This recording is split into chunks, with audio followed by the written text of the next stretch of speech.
ကျွန်တော်တားငယ်อ่ะသူကကလေးဆိုတော့လေသူသိတာပြောတာပေါ့နော်သူ့အကြောင်းကအဖေအကြောင်းရေးခိုင်းတယ်လားဘာအကြောင်းလဲမသိဘူးအဲ့တော့ကဲသားဘာပြောမလဲပပနဲ့ပတ်သက်ဆိုတော့သူကပပဒီ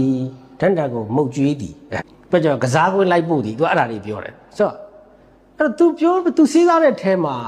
သူ့ဖခင်ဒီပါစတာတယောက်ဖြစ်သည်ဆိုတဲ့ဟာမပါဘူးသူ့ဖခင်ဒီနေရာအနှံ့ဟာလားပြည်တွင်ပြည်ပတရားလိုက်ဟောပါသည်အသင်းတော်တစ်ပါးကြီးပါစတာဖြစ်ပါသည်ဆိုတဲ့ဟာတွေတခုမှမပါဘဲနဲ့သူ့အပေါ်မှာဘလို့ဆက်ဆံတယ်လဲဆိုတဲ့အရာကိုပဲသူစဉ်းစားတယ်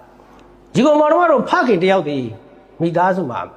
တခြားသောမိသားစုတွေထက်တော်တာကောင်းလားလို့မေးရယ်ကောင်းရင်လည်းကောင်းမယ်ကောင်းရင်မှလည်းကောင်းမယ်ဖခင်တယောက်ဆိုတာသူများထက်တော်တာထက်မိသားစုကိုချစ်တတ်ဖို့ပိုအရေးကြီးတယ်ဖခင်တယောက်ဆိုတာသူများထက်ဗလတောက်နေတာမျိုးသူများထက်ရုပ်ချောနေတာမျိုးထက်